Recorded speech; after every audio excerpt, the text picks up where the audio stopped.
I had a friend, and his mom was super cool. Every time I go over there, me, him, and her would talk like we were all fucking the same age. Like, she was a really cool mom. And the story time kind of involves all of us. So, one day, my friend hit me up. He's like, yo, you want to come over tonight, hang out for the night? I was like, yeah, sure. So he came over, picked me up, brought me back to his house, and we were just hanging out in the living room. And his mom was right next to us in the kitchen, making cookies. And she was like, hey guys, tonight I'm having some friends over. You guys are welcome to hang around and stay here, but if we're too annoying, feel free to leave. And my friend's like, alright, mom. So about an hour goes by, and about 3 people showed up to hang out with her. And as soon as her last friend showed up, my friend's mom took cards out of one of the kitchen drawers, like playing cards, and then she put a tablecloth over the table, put the cards on it, grabbed some wine, and they all sat down. And then I realized, okay, they're gambling. Like, they're playing cards. I don't know what game they were playing, but they were gambling. I knew that. My friend's like, yo, let's go out for a little bit. Like, they're about to get loud and obnoxious. And I was like, oh, okay. So we got up, walked outside, got to my friend's car, started driving around a little bit. My friend was telling me, he's like, yeah, she invites her friends over to play cards every month, and they're always super loud, and it's just really... I was like, okay, understandable. And he's like, yeah, man, we'll go back in like a couple hours when everyone leaves. I was like, all right, man. So we hung out for a little bit. We went to this one store, did some shopping, hung out with another friend of ours for a little bit, and then after that, we split up from him and went back to my friend's house, just me and him. And when we walked in, I saw something I thought I would never see in my life. I opened the front door to, I shit you not, my friend's mom and her other mom friend, like straight up beating the fuck out of each other, and everyone else over them trying to pull them apart. So when we walk in on this, my friend immediately loses his shit, and he yells, what the fuck's going on? As he jumps into the middle of them, trying to fucking break them up, and I do the same. And while I was trying to break them up with my friend and everyone else, I was just thinking to myself, like, is this fucking actually going on right now? Like, is this going down? A mom fight? What the fuck? So we get them broken up, and my friend goes, why the fuck were you guys fighting? And then my friend's mom was like, because she can't shut her mouth, and she wanted to swing first. And I was like, holy shit. I could immediately tell they were so drunk, just by how they were acting and talking, word slurring, arguing back and forth, just obviously fucking drunk. So my friend just goes, alright, fuck this. You go up to your room, you go home. I literally, my friend sent his mom to her room, and then sent his mom's friend home from his house. And yeah, one of the people there that was like the designated driver came up to us, told us the whole story from a sober person's point of view. Basically, my friend's mom beat her friend in cards, and then her friend got really upset by that because, you know, she lost her money. So she got really, really angry and was a sore loser and started talking shit. She threw a drink on the floor, got all up in her face, and was like saying really personal things. And then she swung first, and my friend's mom swung back, and it turned into a fucking fight. 2 moms fighting. Yeah, what the fuck? So basically, one of his mom's friends, who was like the sober driver, drove them home, and a couple of their cars stayed behind because they came there like driving sober, and then, you know, they got too drunk and they had to get rides home. And then after they left, my friend went upstairs to go try and talk to his mom, and she was already passed out from just drinking and staying up late, I guess. And yeah, fuck. Like, that was the end of it pretty much. My friend learned something in all of this chaos. To not let his mom invite her friends over to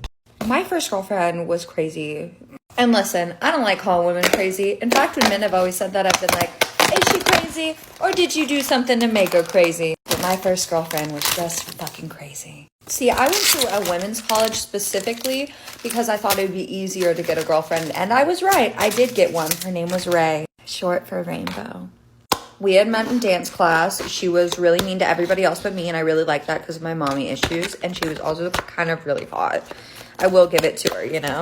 Now, when we were dating, she would always talk about this girl, and she would say, you know, this girl doesn't really respect our relationship a lot. She really likes me, but you don't have to worry. I'm not going to do anything. She would always bring up that, like, I was femme and, like, the other girl, I guess, was, like, more masculine presenting. But to me, I was like, if I'm hearing about another girl, there's a problem. So one day I'm like texting her and I'm like, hey, do you want to hang out? And she didn't text me back. So I was like, hey, like, I just really need to know super quick because I'm in acting class and I'm going to hang out with my friend Taylor. If you say no, so can you let me know? And she doesn't answer. And I'm like, hey, Ray, can you just please let me know? Like, I know you're on your phone. You know what she says to me? She says, I know you're texting me. I was ignoring you because you're fucking annoying. I don't want to hang out. So I broke up with her. Duh. I've never been talked to like that before, and I was certainly not going to start now. She even tried to like get back with me after like a couple days, but I was like, actually, I've been happier without you, which was a little unwarranted, but not really when you know what happens next. I go to a frat party because, yeah, I'm in college, and we get there and we see these girls. They are on a table and they are grinding and making out in front of everyone, and all these frat guys are recording them. And I remember being like, oh my God, that's so embarrassing. Like, that's going to end up on the Snapchat story. And then my friend's like, wait, Oh my fucking God. Is that your girlfriend? And the girl she told you to not worry about? Yes. Yes, it is. In that moment, I was super embarrassed, so I'm just like, oh, cool, all my friends are seeing this in front of me. So I go downstairs, okay, because I am livid, literally. And Ray follows me down. She sees me and she's like, hey, and tries to hug me. And I was like, don't fucking touch me. Because after we had broken up, Ray started telling the girls all around school that we were never actually even dating. And like, I was just like so obsessed with her and she was like using me. Which is really fucking rich when you came to my like fucking dorm to beg for me back and I said no. So it's like, who was using who? So we're at this party and it is crazy that Ray like all of a sudden wants to be nice to me after she's been telling everybody at my school that like she was just actually using and manipulating me. Which was such a weird lie because I'm like, I've held you in my arms while you fell asleep. Like, this was not, this just wasn't, you weren't manipulating me, the Joker. Like, but I think it was because I didn't want to like stay like friends with benefits or get back with her like when she came over and asked me.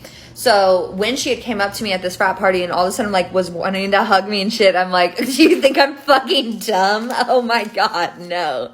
So I was pissed and rightfully just didn't want her to like fucking touch me. And you were just making out with the girl that you told me not to worry about our entire relationship. And not just making out, like having like a public thing in front of everyone. Like on a table, in a public frat party, grinding on each other and like just like, it's like, get a fucking room. So when I tell her to leave me the fuck alone, I mean it. Leave me the fuck alone. This made her really pissed off. She starts like mumbling to herself and like going off to her friends. But again, she's not my girlfriend. I don't give a fuck. So I go upstairs. I go upstairs because I'm like, oh my God, I'm just trying to have fun at this party. And we're having fun. We're taking shots. We're doing whatever. And then as we're walking out to the front, who is it? My sweet beloved ex-girlfriend Rainbow, cussing and spitting on herself and like just going like, come on, what's up? What's up? Come on, hit me, what's up? And everybody was staring at her because they're like, who the fuck is she talking to? Because she was wasted, like wasted. And I look and I'm like, oh my God, she wants you to fight her at this frat party. Oh my God, this bitch has me confused with the wrong. Fight her at a frat party. And luckily my friend Taylor was there because she was just reminding me how ridiculous this all was. She's like, look, her friends aren't even holding her back. Like, she's just bouncing back and forth. You do not want to end up on the Mizzou frat story fighting some girl at a frat party, especially your ex-girlfriend. So ignore her. We're gonna ignore her. And we fucking did. We left, walked right by her while she was like screaming at me. So like clearly like she wasn't going to hit me because like, I'm in arm's length. So when we leave, you would think our troubles would end there. Oh, but of course not. Rainbow's insane.